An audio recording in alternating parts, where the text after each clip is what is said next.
Have you ever felt a sense of guilt? With this concept, there's bound to be only a guilty feeling, nothing else. That is, we'll just move on to what's next. If we keep thinking about the past, we'll feel guilty, but when we think what's next, our attention shifts to the next thing. If we make a mistake next, then we'll think, okay, what should I do now?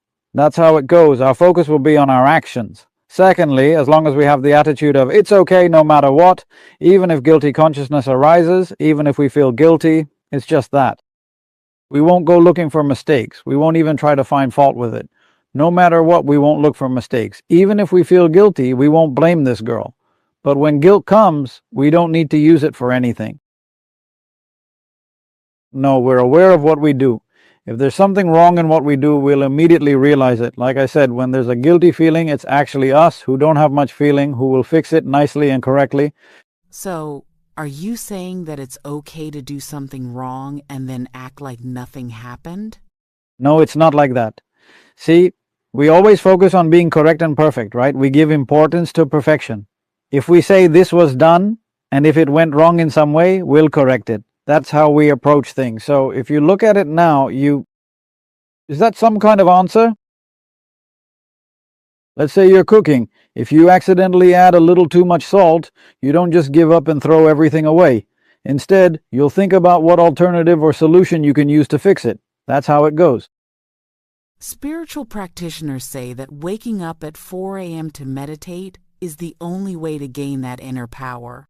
What is your perspective on this? All of these are good things. Similarly, people do yoga and all that, and even if they don't, those are also good things. There are many good things in all of that. Among them, one is this: waking up early in the morning is a good habit. Being active during the time of Brahma Muhurta is a good habit. That's why you get energy. All of this is good, but it has nothing to do with wisdom. Even if they keep doing this until the end, they won't attain wisdom. They will get health and all the other benefits, but not wisdom. Wisdom, if you understand what wisdom truly is, only then will you attain it. For that, an intellectual aspect must come in here. If you come here, you will attain wisdom. That's why in those days this was presented in another way, as surrender. That too is based on faith, and there's really no difference between the two. Surrender is one thing, wisdom is another. But even if you attain surrender, you let go of everything in that flow. If you attain wisdom, you also let go of everything in that flow. When you allow yourself completely in that flow, does everything just start flowing naturally? Everything starts running like 16 streams. That flow, like a river, should keep running smoothly. It should flow well in all 8 directions, never stopping anywhere, without any breaks. It should keep on flowing. That is the right state. We can discover this through our own intelligence. Even if you approach surrender based on faith, you will reach it. Otherwise, by practicing yoga and such, many good things will happen. A lot of positive things will occur, but you will not attain only wisdom. So, is this how the people of the past achieved enlightenment? Yes, it's me. I've been breaking my head over this for 40 years too. I would have just kept trying, but it never came. 40 years. Back then, after breaking my head so much, even if someone had given me that wisdom, all this, we would have just kept singing, wondering if it had anything to do with wisdom. Because after breaking our heads, what else could we do? Only after seeing everything could we finally let it go. If someone said they didn't do all that, even I wouldn't believe it. But now, at the same time, we're proving it. We're making someone experience it for themselves. We're letting them taste that experience of mental freedom. Once they've tasted it, they can't deny it anymore.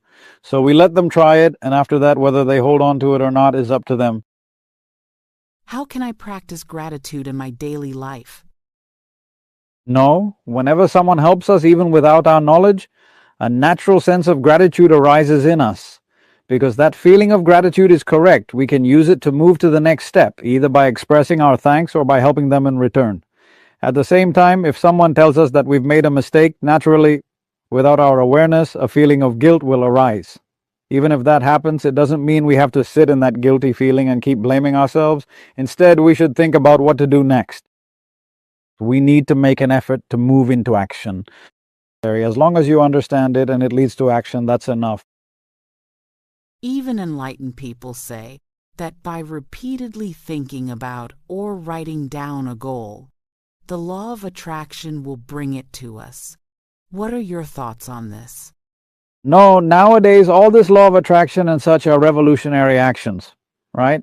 If you want something related to these actions and you say you want it, to fulfill that, for example, if you say you want a car and a bungalow and you keep thinking, I want a car, I want a bungalow, they say that it will be brought to you just like that.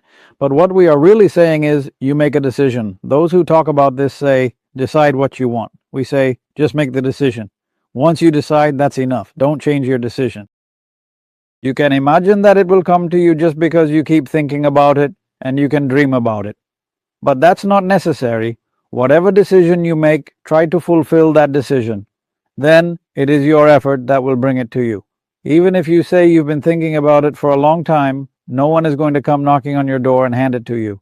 Your effort will make you work for it and help you achieve it. Still, all this should support your effort. If something happens that helps your effort, you can make use of it. This is just because since for some people they are still like children, this is the kind of matter that is given even to those who don't know the details. Still, when things like the law of attraction are talked about, for those who don't know the details, it will seem somewhat understandable. That's good. They can make use of it. It's not necessary for us to do that. We can just make a decision like this and that's enough. We can finish it easily. But overall, if you always think too intensely about something and then you don't get it, that expectation will only lead to disappointment. Still, even if disappointment comes, you have to say, this disappointment has come, but it shouldn't have. It will come anyway. You just have to move on to what's next, that's all. That's it.